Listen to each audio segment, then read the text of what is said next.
Министерството за култура и туризам без образложение го укина конкурсот за кофинансирање на странски издавачи за објавување преводи на книги од автори од Македонија се жалат од издавачката куќа Или. За конкурсот, што се спроведуваше од 2013 година, со кој што литературата од земјава полесно стигнуваше до читателите во странство, се јавуваат издавачи и преведувачи од други држави, а ние како издавачи од Македонија не можеме да им дадеме информации зошто е укинат, вели Ненад Стевовик. Барат информација некои странски издавачи или преведувачи околу тоа, не можам да дадам никаква информација, колку што знам информација не добиваат и од самото министерство. Тој фонд за поддршка на превод на македонски автори и тој конкурс постоеше со години, се одржуваше. Според Стевовик, Министерството секоја година издвојува солидна сума пари за учество на издавачи од Македонија на саемот на книгата во Франкфурт.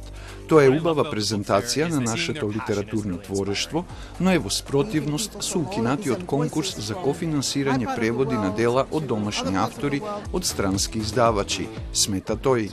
Што ако таму се јави некој издавач агент кој што е заинтересиран, задоволен од таа презентација, заинтересиран е за македонски автори, но ќе праша како може ова да се кофинансира. Извинете, немаме таков фонд. Така што не знам, тоа е апсолутно бесмислено. Словачка, Чешка, Полска, Унгарија, Бугарија, Србија и Хрватска имаат такви фондови, а ние немаме, а потребни се за пласман на нашата култура во светот, дополнува Стевовик. Од ресорното министерство со одговор дека укинувањето на конкурсот од лани е поради наследен долг од околу 4 милиони денари и други утврдени слабости.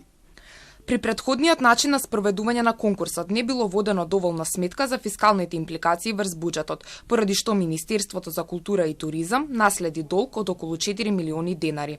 Токму од тие причини се пристапи кон темелно преиспитување на конкурсот, со цел оваа мерка да продолжи да се реализира.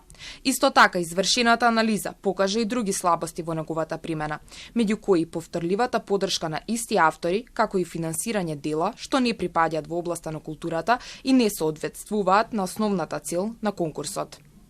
Сепак, од Министерството смируваат дека во септември ќе се објави конкурс за финансирање преводи на репрезентативни и квалитетни дела од македонската книжевност на странски јазици, со јасно дефиниран буџет, со јасно утврдени услови, мерила и критериуми кои ќе обезбедат потранспарентен модел на поддршка, рамноправност и одговорно управување со буџетските средства.